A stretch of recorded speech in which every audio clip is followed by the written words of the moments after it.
Hi, everyone. Welcome to, we've made it to episode 14 of Spirit Hub's virtual happy hour.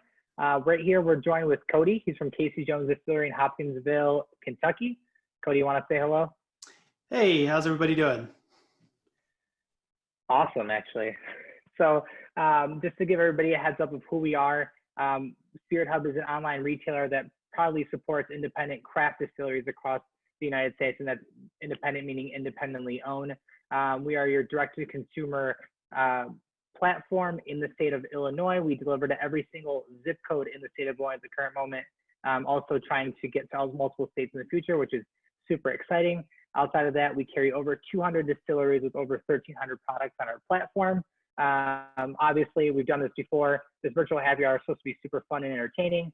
Outside of that, it kind of gives you a better picture of the distilleries that we carry and the more of that, the people behind the brand. So Cody, that's kind of my little spiel. If you want to get into what's going on with Casey Jones. Yeah, no, happy to. So again, I'm Cody Turner. I'm the online sales manager for Casey Jones Distillery. There's a good chance if you've seen some Facebook ads or Google ads with Casey Jones moniker, that was courtesy of me. So that's kind of my role with the group. I'm stepping in for the owners, Peg and AJ, today to help with this virtual happy hour. Awesome. So obviously you guys are really unique. You guys have been around for a while. What can you tell us about the distillery? What's the historical points? You guys got moonshine, right? So like every good distillery has a good story. We're no different in that regards whatsoever. We were actually founded in 2014 by Arlen Casey Jones and his wife Peg Hayes. And Arlen Casey Jones is the grandson of the distillery's namesake, Casey Jones. Casey Jones was an infamous stillmaker during the time of Prohibition. And he actually really was at the epicenter of moonshine and bootlegging and still making in what's referred to as Golden Pond, Kentucky, which is like the land between the lakes area. He had dealings with the law, obviously, several times because the stills were so good. But he himself did not actually make moonshine, but he would make these stills for people. And they were very unique in the way that they were produced. They're actually a square pot still rather than the round style that you typically see. And we'll obviously talk about the benefits of that as we get into talking about the product. But AJ has taken that same design and built a still there in Hopkinsville, Kentucky that we use to make our product every day. Perfect. So you guys started with moonshine, obviously. Can you go through what you guys make? What's the assortment like?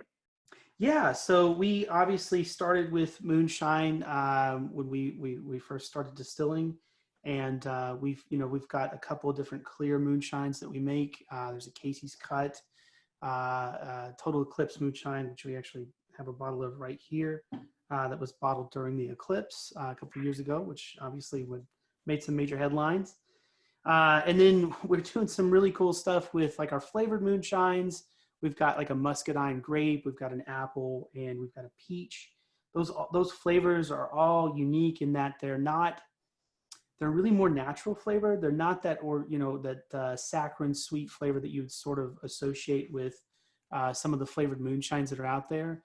And then, of course, we've got this barrel cut moonshine that we're going to talk about a little bit later right here. And it's pretty cool.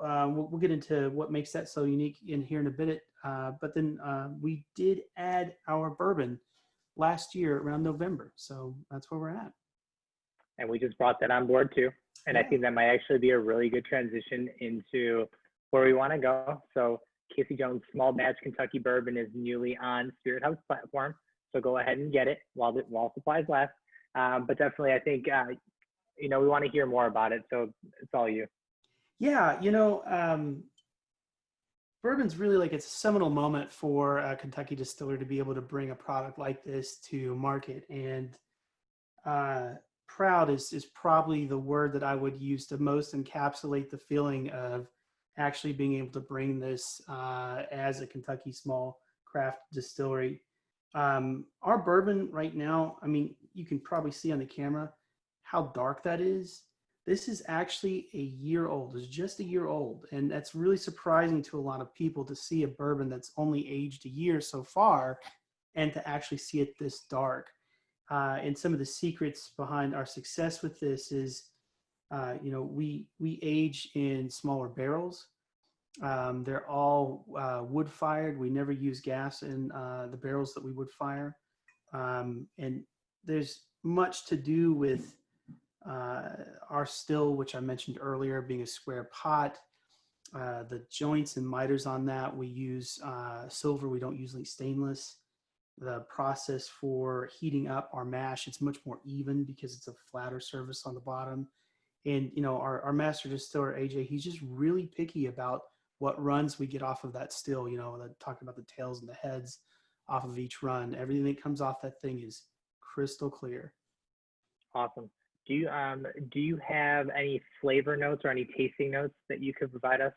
Yeah, no, absolutely. So, our bourbon, it's really noted as having a sweet sort of caramel flavor to it with hints of vanilla. And then just a dab of tobacco, surprisingly, and oak. And then a very slight pepper at the end. It's a much smoother bourbon than you might anticipate for being, again, just a year old. Perfect. So outside of that, I think more people would like to hear more about the moonshine side of it. So what else do you have there for us?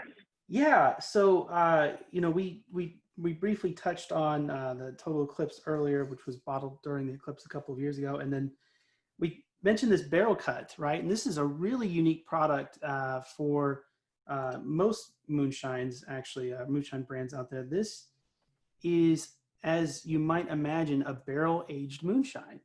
And so what we do with this product is we actually take our Casey's cut, which is a clear, fairly similar to the Total Eclipse, and we age this in the same process that you would age a bourbon. Now, these are actually aged different amounts, depends on what proof we've got, what rum we've got. They're produced in very limited batches, but some of them are aged as much as 4 years, which is really quite incredible. And I'll tell you, even though it's a moonshine and does not have the same mash bill as a bourbon, this product right here will give a lot of bourbons a run for its money. Got it. And then when you talk about the differences between the two, one being barrel cut and one being a bourbon pretty much aged, are you only referring to the mash bills being the difference between the two? Yes, absolutely. So, bourbons by mandate, they have to follow a particular mash bill, and then moonshines are corn-based whiskeys. So they've got a different mash bill compared to bourbons as well. So yeah, absolutely. And then do you have tasting notes on this one? Are they much different in comparison to the bourbon? They really are. So what you could say about the barrel cut, it's very unique and has a sweet corn note when you first drink it, when it first hits the palate, and a bit of spice with that as well. So sweet and a little bit of spice as well. And then kind of finishes with a slight butterscotch, and it's a bit harsher. It's not quite as smooth as your bourbons are going to be. So it's almost in that, the finishing notes are almost in that rye territory. It's really interesting how it finishes.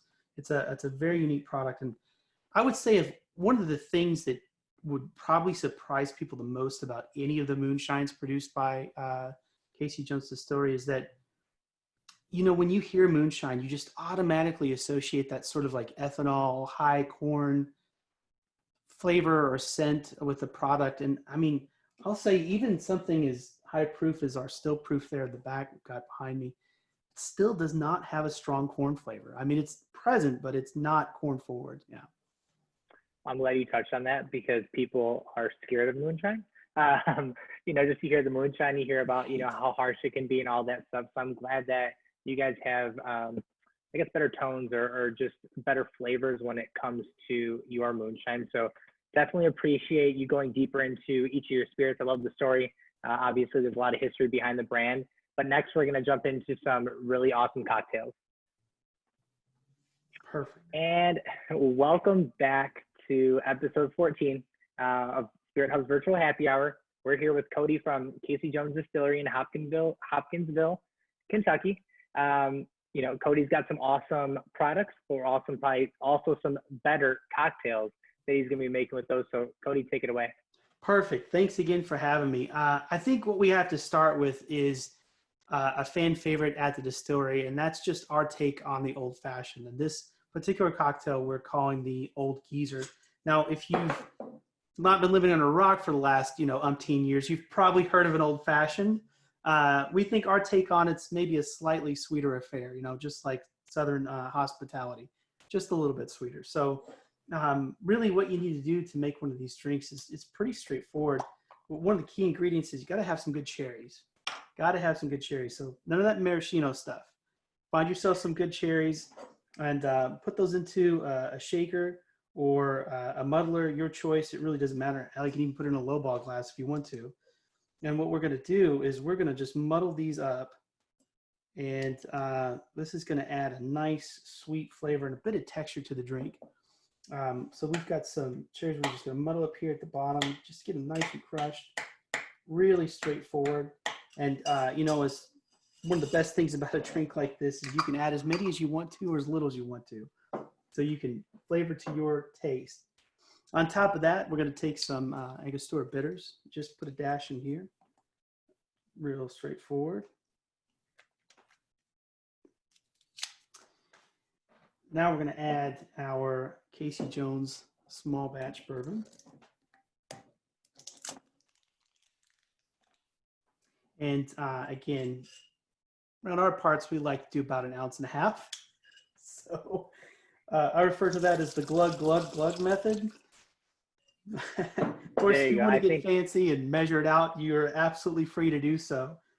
And then one of the keys to success here is you need some good water. Mima's tap's not going to cut it, but get yourself some good drinking water, and you're going to put that in here, probably about 1 ounce of that with your concoction.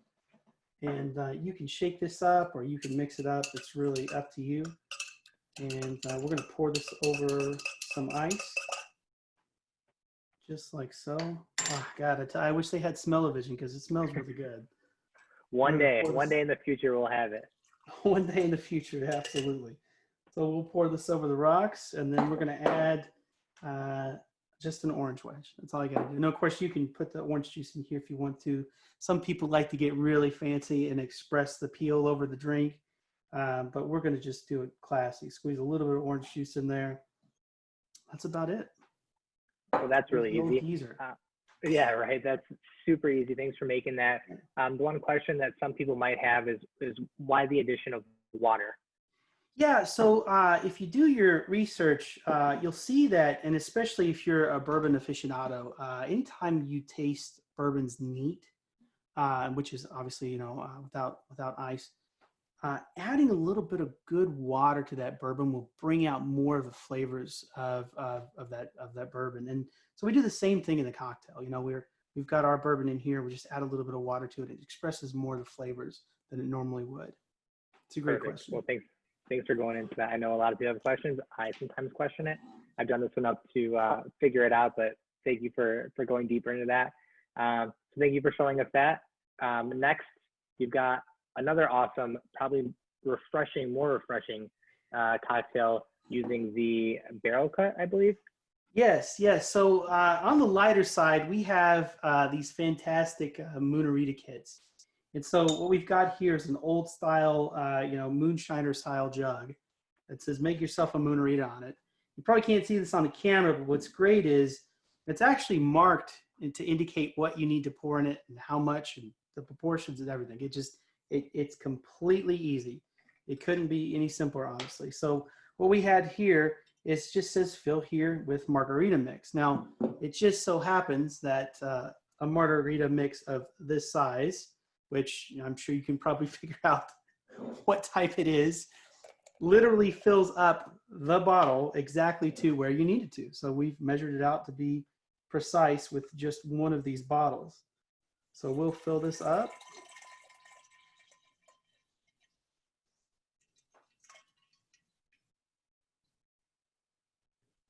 How long is this drink going to last us? How long is this going to last? How long is this Depends on what kind of mood you're in. No, that's awesome. Yeah, on a warm summer day, you could probably get serves about 4 or 6 people. All right, so just gonna finish this out here real quick. Be careful not to spill it here. Great, fantastic. So like I said, one bottle fills it perfectly to that line. No questions asked.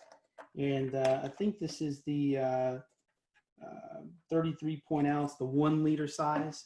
You see them store all the time, and you know what brand it is. So we'll just leave it at that.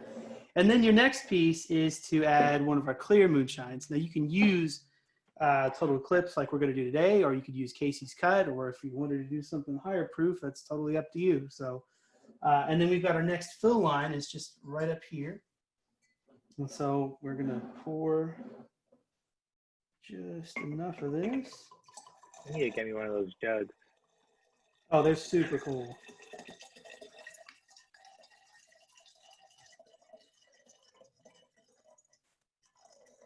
Perfect.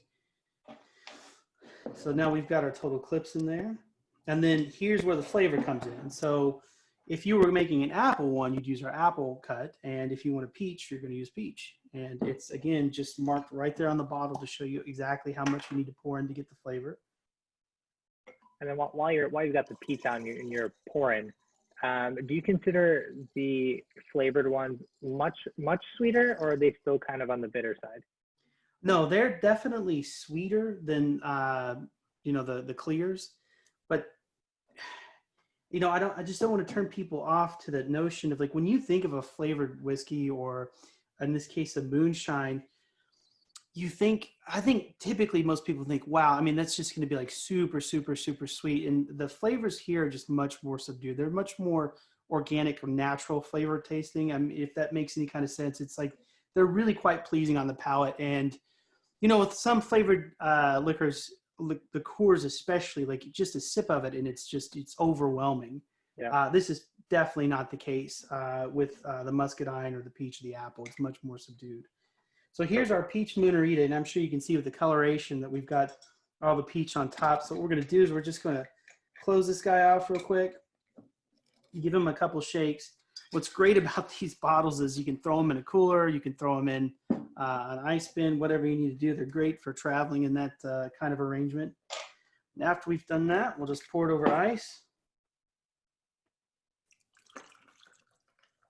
Now, around these parts, what we like to do, AJ will speak to this as well, is you don't have a Moonarita without a floater. So this is where the barrel cut comes in. But we like to do just a little shot of barrel cut on top, just to give it a little extra something. I love that. There you go. And so there's your peach Moonarita with a barrel cut floater. Perfect. Well, thank you for showing that. I think you're the first one to make the jug. I think that's an awesome idea. I think it's really good, especially, it's getting warmer. It's super hot today. I think that looks super refreshing. I love the idea of the floater too, if you really had a stressful day, right? Absolutely. Cody, thanks again for showing us the cocktail recipe. Thanks for going deeper, but I do have a few questions I'd like to ask you. Well, going back to the cocktails, are there any other classic drinks you can use Casey Jones Moonshine for? Yeah, Paul, that's a great question. And again, what I'll tell you is you might be surprised at what all you can use moonshine for in place of. So, any of your gin-based cocktails will actually do really particularly well with moonshine as a replacement, and vodka-based cocktails as well. But the key is you really need a moonshine that doesn't have that strong corn-forward flavor, and that's what we offer. Perfect. Well, again, that wraps up my questions about the cocktails. I did want to ask you, we're talking about the spirits, but which of the spirits is your personal favorite? That is such a tough question to answer. And honestly, it just depends on what kind of space you're in, what kind of headspace you're in when you want to drink. I'm really quite fond of this cocktail with the Old Geezer and using the bourbon for that. But you'd be surprised how good the barrel cut is just as a sipping drink. Just a little bit of barrel cut on the rocks, sitting on the summer, the porch in the summer. That's the way to go. I'm definitely trying to make a decision as to which one I want. So I think you kind of lead me towards the barrel cut. Maybe I'll get both. right? Right. Well, thank you for that. But the last question, a lot of people always, I ask this routinely, but what's in the future for Casey Jones Distillery? Yeah, well, look, I don't think it takes a crystal ball to figure out that, we're starting with our first bourbon launch with this 1-year-old aged bourbon. And the moment that we launched with this, as it turns out, we've got more bourbon aging a little bit longer. So what's on the horizon is we're going to have more mature bourbons come out in the short run. We'll have one out by the end of this year, which will be a 2-year aged bourbon. And we're going to continue that tradition until we get to a point where we've made the perfect bourbon. I hope you guys keep going. Exactly. Well, I appreciate your time, Cody. That's awesome. That's awesome to hear from you. So that's going to conclude our episode. That's number 14 for everyone of Spirit Hub's virtual happy hour. Again, Cody, thank you for taking the time and speaking to us about all the awesome stuff that you guys have, and anyone that's going to be watching this video in the future. If you're interested in buying a bottle, obviously visit us at spirithub.com. We have all of the assortments. So we've got the moonshines and the bourbon. The one thing we are offering is a special promotion. So by using promo code HAPPY14, that's HAPPY14, you'll get 10% off plus free shipping on these awesome spirits. So give that a try. That's valid now until Friday, June 5th. So go ahead and check us out. Cody, you have anything to say? Well, cheers, you all. There you go. Well, thanks, everybody, and have a good night and stay safe. Thank you.